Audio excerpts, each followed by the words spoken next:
மரியாதைக்கும் வணக்கத்துக்கும் உரிய golden stand பக்தி டிவி நிர்வாகத்திற்கும் நேயர் பெருமக்களுக்கும் அடியனுடைய பணிவான வணக்கமும் வாழ்த்துக்களும்.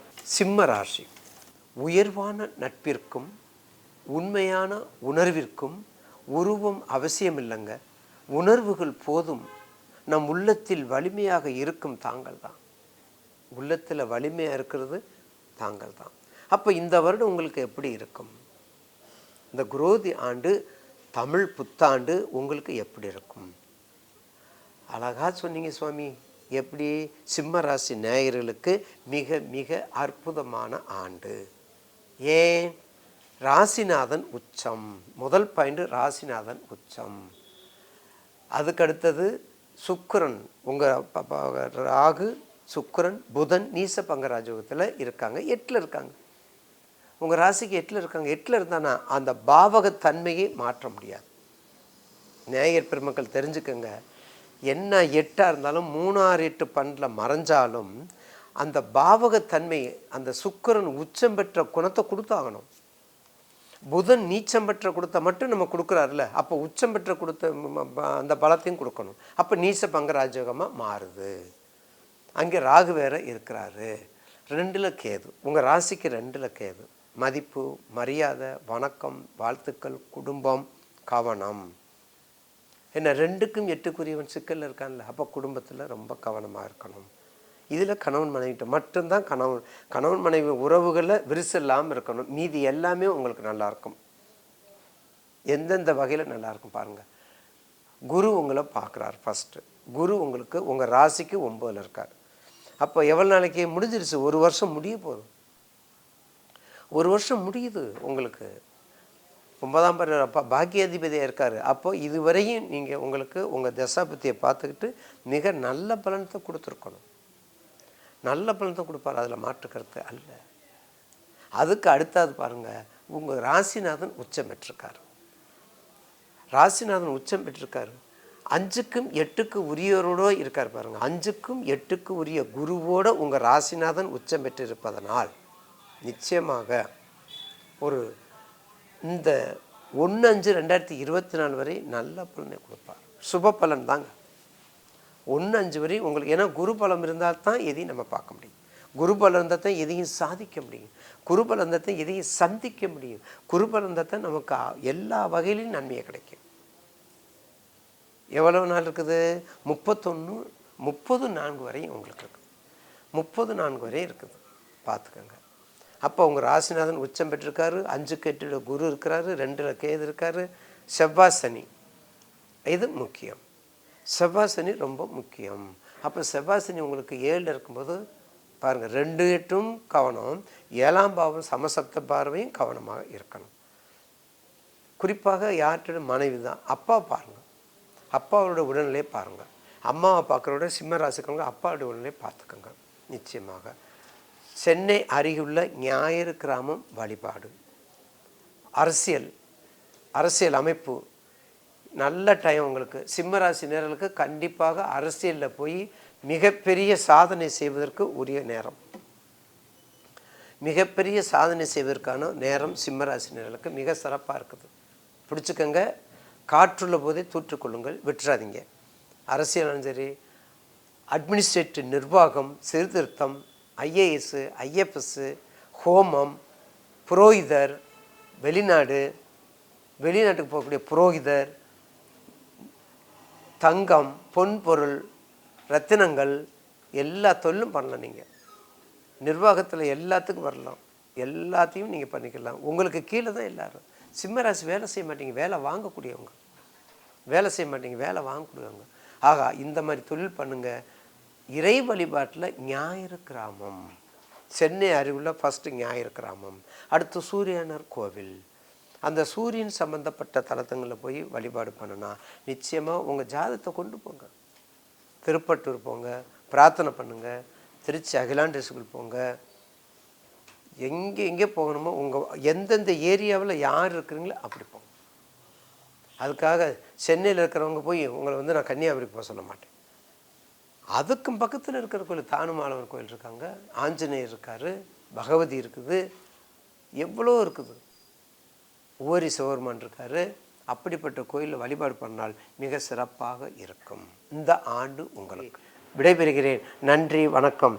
ஈசனே, சிவகாமி நேசனே, எனுகின்ற தில்லையம்பலம் நடராஜனே. திருச்சிற்றம்பலம், சிவசிதம்பரம், தில்லையம்பலம்.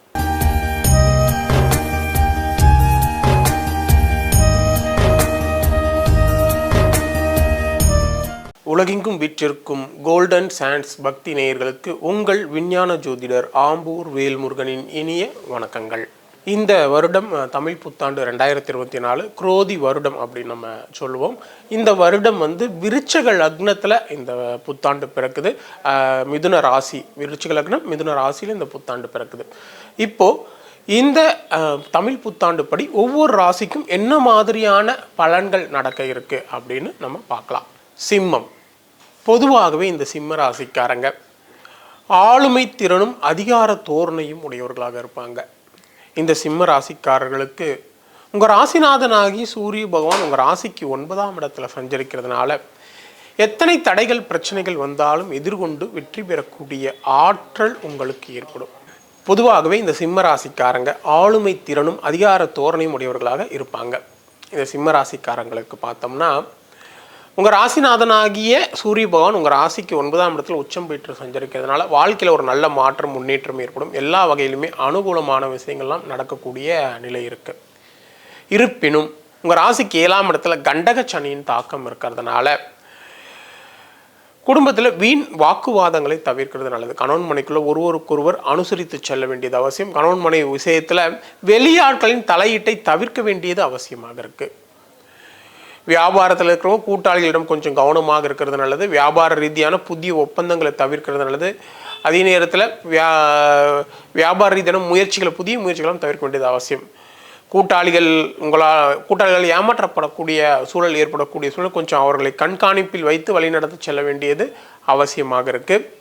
உடல் ஆரோக்கியத்தில் அதிக கவனம் செலுத்துவது நல்லது. இடுப்பு, முதுகு எலும்பு, கை கால் இது போன்ற விஷயங்களை சின்ன சின்ன உடல் தொந்தரவுகள் வர வாய்ப்பு இருக்கிறதுனால அது மாதிரியான விஷயங்களை உடனடியாக அதன் மருத்துவரை அணுகி செய்து கொள்ள வேண்டியது அவசியமாக இருக்குது. அதே நேரத்தில் உங்கள் ராசிக்கு 2ஆம் இடத்துல கேது பகவானின் சஞ்சாரம் இருக்கிறதுனால வீண் பேச்சுகளை தவிர்க்க வேண்டியது அவசியம். குடும்பத்தில் வீண் வாக்குவாதங்களை தவிர்க்க வேண்டியது அவசியம். யாரையும் பகைத்து கொள்ள வேண்டாம். பொருளாதார நிலையில் ஏற்றத்தாழ்வுகள் சரியாகக்கூடிய சூழல் இருக்குது. நீண்ட பண வரவு தடைபடக்கூடிய சூழல் ஏற்படும். அதே நேரத்தில் எதிலும் பொறுமையுடன் அணுக வேண்டியது அவசியமாக இருக்குது. உங்கள் ராசிக்கு 8ஆம் இடத்துல ராகு பகவானின் சஞ்சாரம் இருக்கிறதுனால எடுக்கும் முயற்சியில் சின்ன தடைகளும் பிரச்சனைகள் சரியாகக்கூடிய நிலை ஏற்படும். எதிலும் பொறுமையுடன் அணுக வேண்டியது அவசியமாக இருக்குது. வாகன பயணங்களில் கொஞ்சம் கவனம் தேவை. இரவு நேர பயணங்கள் மற்றும் நீண்ட தூர பயணங்களை இந்த காலகட்டத்தில் நீங்கள் தவிர்க்க வேண்டியது அவசியமாக இருக்குது. இந்த குரு பகவான் உங்கள் ராசிக்கு 10ஆம் இடத்துல சஞ்சரிக்கிறதுனால தொழில் மற்றும் உத்தியோகத்தில் அதிக கவனம் தேவை. உயரதிகாரிகள் மற்றும் சக ஊழியர்களை அனுசரித்து செல்வது நல்லது. எதிலும் கால தாமதத்தை தவிர்க்க வேண்டியது அவசியம். உங்கள் பணியில் மிகுந்த சிரத்தையுடன் செயல்படுவது அவசியம். சில நேரங்களில் விரும்பத்தகாத பணியிட மாற்றங்கள், விரும்பத்தகாத துறைக்கு மாற்றம் செய்யப்படுவது, உங்கள் தகுதிக்கு குறைவான பணிகளை செய்ய நீங்கள் நிர்பந்திக்கப்படுவது, இது போன்ற சூழல்கள் ஏற்படலாம். இருப்பினும் குறிப்பிட்ட பரிகாரங்கள்லாம் செய்வதன் மூலமாக இந்த பிரச்சனை நீங்கள் முழுவதுமாக தவிர்த்து கொள்ளக்கூடிய நிலை ஏற்படும். அதே நேரத்தில் உங்கள் ஜாதகம் படி தசா புத்திகள்லாம் மிகவும் வலுவாக இருந்தாலும் இது போன்ற பிரச்சனைகள் வருவதற்கான வாய்ப்புகள் குறையும். வியாபாரிகளுக்கு அப்படின்னு பார்க்கும்போது வியாபாரத்தில் கொஞ்சம் கவனமாக இருக்கிறது. வியாபார ரீதியான புதிய முயற்சிகளை தவிர்க்க வேண்டியது அவசியம். வியாபாரத்தில் கூட்டாளிகளை கண்காணிப்பில் வைத்து வழிநடத்த வேண்டிய அவசியமாக இருக்குது. அதே நேரத்தில் உத்தியோகஸ்தர்களுக்கு அப்படின்னு பார்க்க உத்தியோகத்தில் அதிக கவனம் தேவை. உயரதிகாரிகள் மற்றும் சக ஊழியர்களை அனுசரித்து செல்ல வேண்டியது அவசியம். உங்கள் பணியில் சிரத்தையுடன் செல்வது, இதிலும் கால தாமதத்தை தவிர்க்க வேண்டியது அவசியமாக இருக்கு. மாணவர்களுக்கு அப்படின்னு பார்க்கும் மாணவர்கள் கல்வியில் அதிக கவனம் செலுத்த, காதல் போன்ற விஷயங்களில் தலையிடாமல் இருக்க வேண்டியது அவசியம். உடல் ஆரோக்கியத்தில் அதிக கவனம் செலுத்த வேண்டியது நல்லது. அதே நேரத்தில் பெற்றோர் மற்றும் ஆசிரியரின் சொல் கேட்டு நடக்க வேண்டியது அவசியமான. தேவையற்ற நட்பிலிருந்து விலகி இருங்க. அரசியல்வாதிகளுக்கு அப்படின்னு பார்க்கும்போது அரசியல்வாதிகள் தலைமையை அனுசரித்து செல்ல வேண்டியது அவசியம். மக்களை அணுகும் பொழுது மிகுந்த கவனம் தேவை. சகாக்களை முழுமையாக நம்ப வேண்டாம். எதிலும் விழிப்புடன் இருக்க வேண்டியது அவசியமாக இருக்கு. கலைத்துறையினருக்கு அப்படின்னு பார்க்கும்போது தற்போதுள்ள வாய்ப்புகளை சரியாக பயன்படுத்திக்கணும். புதிய வாய்ப்புகள் தாமதமாகலாம். யாரையும் பகைத்து கொள்ள வேண்டாம். சம்பள விகிதத்தில் அதிக கவனம் தேவை.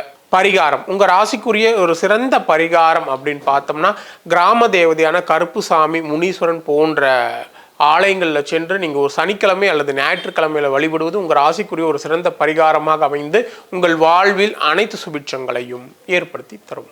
மீண்டும் அடுத்த ஜோதி நிகழ்ச்சியில் உங்களை சந்திக்கும் வரை உங்களிடமிருந்து விடைபெறுவது உங்கள் விஞ்ஞான ஜோதிடர் ஆம்பூர் வேல்முருகன். நன்றி, வணக்கம்.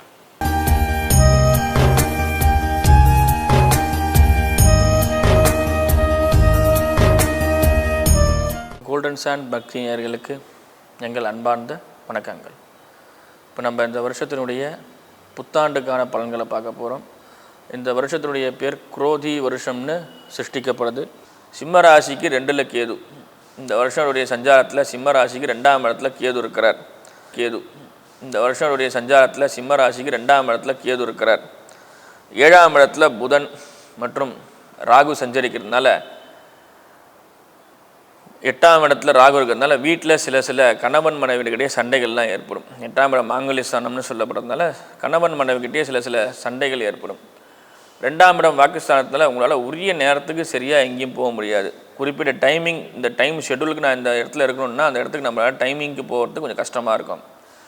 வண்டி வாகனம் சார்ந்த விஷயங்களில் பார்த்திங்கன்னா கொஞ்சம் கரெக்டாக கவனமாக அந்த ஆவணங்கள்லாம் செக் பண்ணிக்கங்க. ஏன்னா நீங்கள் அவசரமாக கிளம்புறப்ப தான் எதனா ஒரு ஆவணங்கள் இல்லைன்னு சொல்லி பிரச்சனைகளை மாற்றுற மாதிரி இருக்கும். அதனால் உங்களுடைய வண்டி இன்சூரன்ஸ் அந்த மாதிரியான விஷயங்கள்லாம் கொஞ்சம் கவனமாக பார்த்துங்க. அதே போல் பார்த்திங்கன்னா சிம்மராசிக்காரர்களுக்கு இந்த வருஷத்தில் பதவியில் எந்த பிரச்சனையும் கிடையாது. பதவி உயர்வும் இல்லை, இதுவும் கிடையாது. அதே போல் பண வரவு நல்லாயிருக்கும், தன வரவும் நல்லாயிருக்கும். 2வது விஷயம், சிம்மராசிக்காரர்களுக்கு இந்த வாட்டி பார்த்திங்கன்னா சிவாலயத்தில் உள்ள நந்தியம்பெருமானுக்கு பிரதோஷ காலத்தில் வழிபாடு செய்யும்போது நல்ல ஒரு அபிவிருத்தியமான விஷயங்கள்லாம் நடைபெறும். பிரதோஷ பூஜையில் கலந்துக்குங்க. எல்லா பிரதோஷமும் இந்த ஒரு வருஷம் ஃபுல்லாக பிரதோஷத்தில் கலந்துக்குங்க. அது ரொம்ப ரொம்ப உங்களுக்கு சிறப்பாக இருக்கும்.